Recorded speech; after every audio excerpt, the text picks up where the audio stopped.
vlog. So, yan. Huwag natin i-hide ang ating personality. So, this is me. Diba? Okay, so, bedtime story muna tayo mga babayan, no?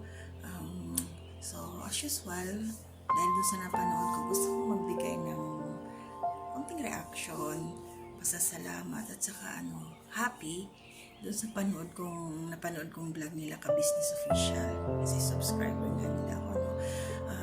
Nakakatuwa guys kasi ito si ka-business, meron silang tinulungan na si Nanay Baby taga Bulacan. 5 years na siyang bulag.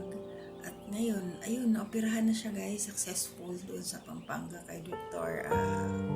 Laksamana, Dr. Laksamana. So doon na-operahan siya. So nakakakita na siya ngayon.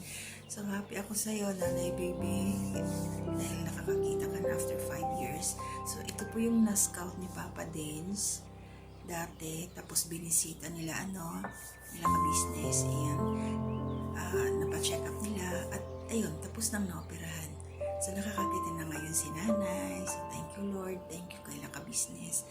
At guys, i-support natin si ka-business. Ilalagay ko yung kanyang account mamaya doon. Supportahan po natin kasi malaki alam nyo guys, ang mahal magpa-opera ng mata. Kasi may katarata na si Nanay, umabot ng 100,000 plus, pero naka-discount yun sila kasi nga may may PhilHealth, tapos basta marami pang discount. So malaking bagay, pa yung binayaran nila. So ang importante doon ngayon mga kababayan, nakakakita na si Nanay Baby, diba? So thank you Lord dahil doon. So ang galing kasi ito, may ginagamit talaga si Lord, may ginagamit siya ng mga tao para yung mga nagdusa ng matagal na katulad yun.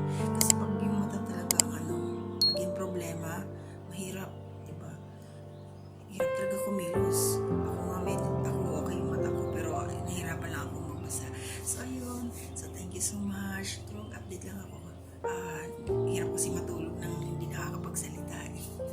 So thank you sa inyo guys, sa mga nagsusupport sa aking YouTube channel.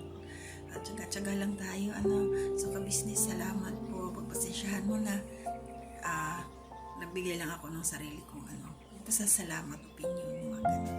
Thank you. Bye.